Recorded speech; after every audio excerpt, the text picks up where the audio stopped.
We imagine artificial intelligence as a weightless network living in the cloud. But training a large language model is a heavy-duty industrial process. It requires rows of high-density server racks, tightly packed into specialized warehouses that operate more like factories than office buildings. Processing trillions of parameters generates intense heat, requiring massive cooling systems and a volume of electricity that traditional infrastructure was never designed to handle.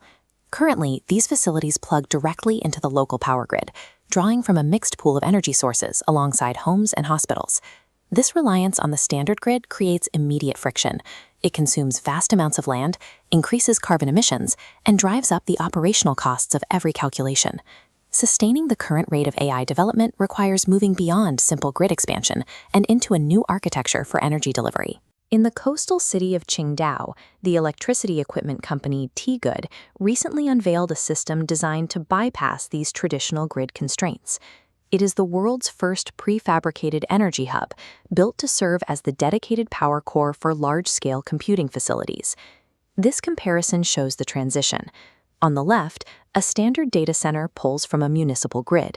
On the right, this hub establishes a direct connection to a dedicated power source.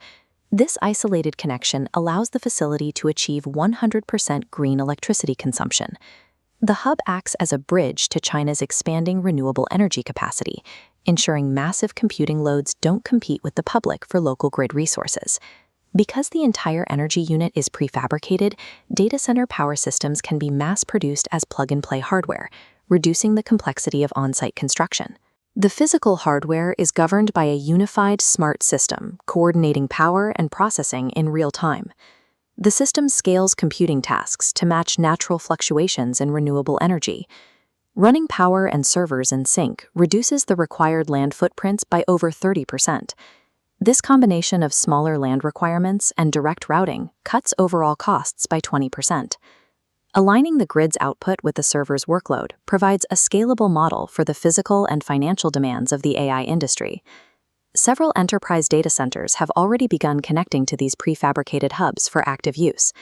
The rollout is scheduled to reach national-level computing facilities by the second half of 2026.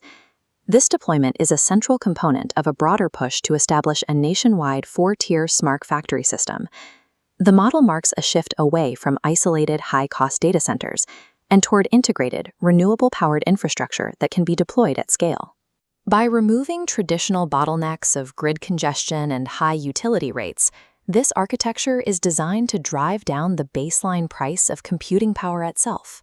Eliminating the friction of energy costs and land constraints, this integrated blueprint allows computing capacity to scale alongside the grid rather than competing against it.